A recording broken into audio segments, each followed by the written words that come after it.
Bonjour, à la clôture donc de la bourse de Paris du 06 novembre 2020, je vais vous donner un petit peu une recommandation et quelques conseils sur des valeurs extrêmement décotées ou des valeurs qui peuvent avoir du sens pour vos investissements concernant cette fin d'année et toute la période 2021. Je vais commencer par une de mes actions préférées qui est Total. Total se négocie aujourd'hui sur la zone des 27 euros. 27 euros, c'est vraiment une valeur qui est décoté parce que pratiquement tous les analystes financiers de toutes les grandes banques la recommandent à entre 40 et voire même 45 ou 50 euros. Donc je pense que il doit y avoir du vrai dans ces recommandations et notamment une valeur une valeur comme Total qui distribue plus de 10% de rendement annuel, d'autant que ces dividendes sont payés trimestriellement et vraiment l'investissement fonds de portefeuille par excellence. Je pense que c'est une valeur qui va finir par se retourner et effectivement les objectifs on les voit là graphiquement, c'est du à peu près dans un premier temps 34 33 34 euros et ensuite on a ici aussi 39 euros et quelques. Et évidemment, après, effectivement, on a la zone des 45 ici qui est tout à fait atteignable. Après, concernant les plus hauts, je pense que là, par contre, ça serait un petit peu excessif de penser un retournement aussi violent. Quoique, mais pour l'instant déjà, si d'ici la fin de l'année, elle pouvait se retrouver à combler son gap là ici à 31 euros, ça serait déjà pas si mal. Alors, concernant les valeurs décotées, vous avez AXA qui est une valeur décotée par excellence à 15 euros et les broquettes. C'est une valeur qui n'a aucun sens d'être cotée sur ces prix-là parce elle se négocie à 6 fois ses bénéfices. Donc, je ne sais pas si vous imaginez, c'est du quasiment jamais vu. Les objectifs sont bien sûr la zone des 20 euros dans un premier temps, et après, effectivement, un retracement Fibonacci, tous ces points, fonction des bonnes nouvelles qui pourraient arriver sur cette valeur. Et personnellement, moi, je pense que le comblement du gap, là, ici, qui se situe aux alentours de pratiquement 24 euros, est un objectif tout à fait atteignable sur ces 15-18 prochains mois. Donc acheter à 15 euros du AXA avec un très bon dividende de surcroît est une bonne opportunité aujourd'hui.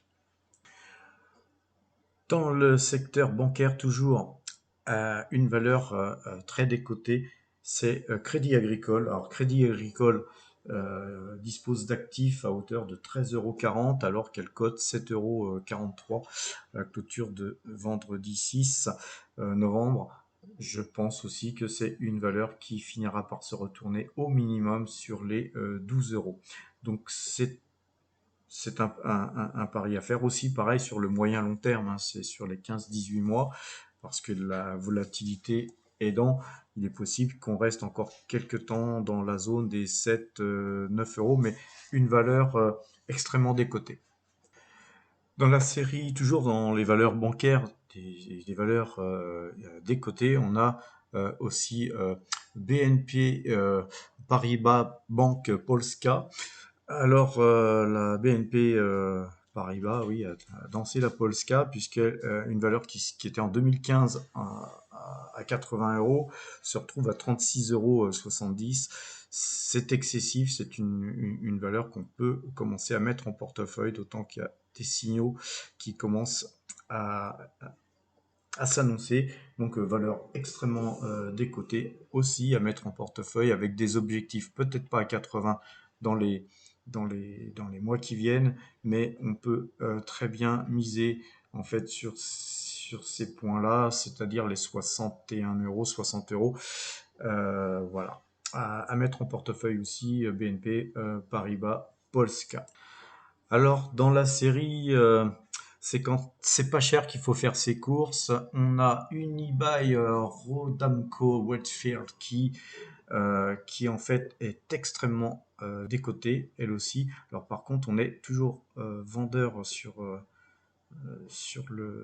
la moyenne de 12, mais en fait, quand on regarde hein, sur le long terme, on est quasiment sur les plus bas historiques, sachant que c'est une valeur, quand on zoome, une valeur qui a coté 195 euros, qui se retrouve aujourd'hui à 34,40 euros. Alors, 34,40 euros, c'est assez démentiel, c'est complètement absurde. Et on a en fait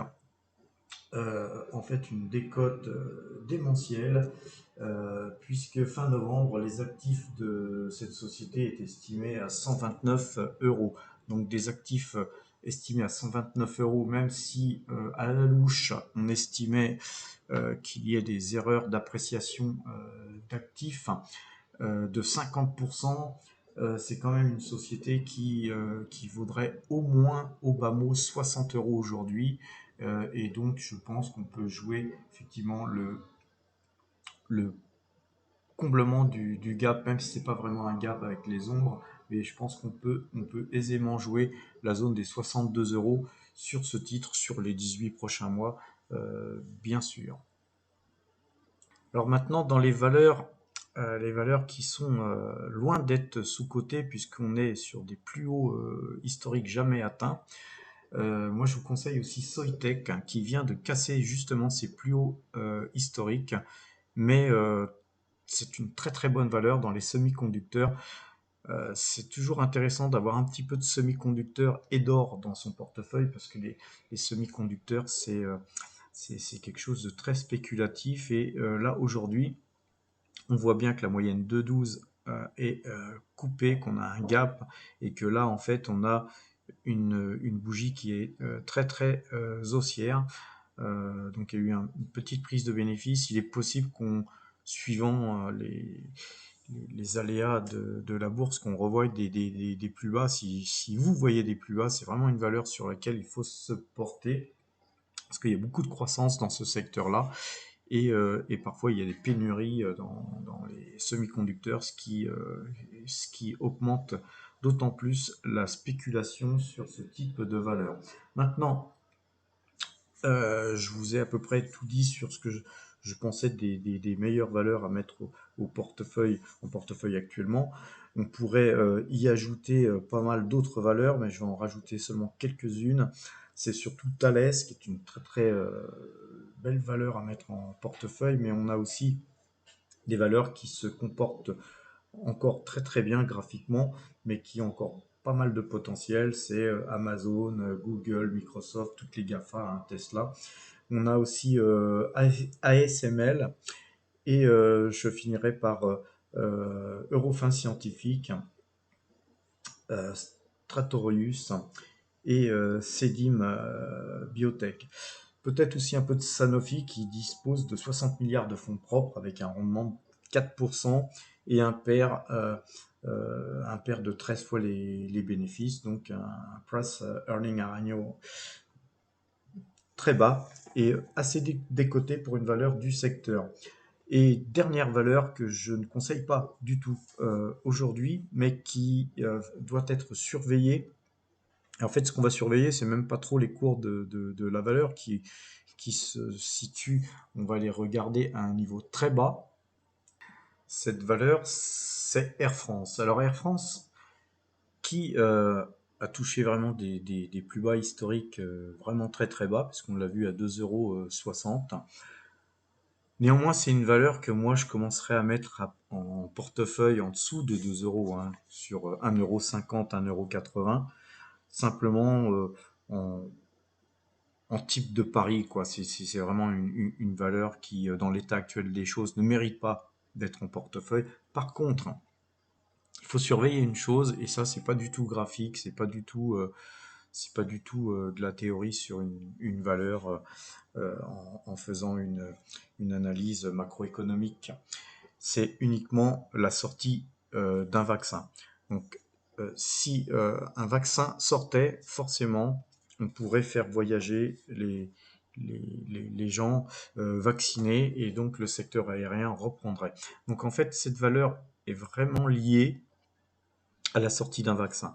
Donc c'est une valeur que j'achèterais moi sur, on va dire, 1,50 €, 1,80 € en attendant la sortie d'un vaccin, sachant que c'est une valeur qui a coté 15 €, donc elle est loin d'y retourner, hein, c'est sûr. Par contre, la sortie d'un vaccin nous permettrait d'espérer de voir cette valeur se retrouver sur les 6 €, voire 8 €. Donc en fait, acheter une valeur à 1,50 €, 2 € pour la revoir à 8 €, même quand bien même faudrait attendre un vaccin sortir dans les 2 ans, ça peut avoir du sens.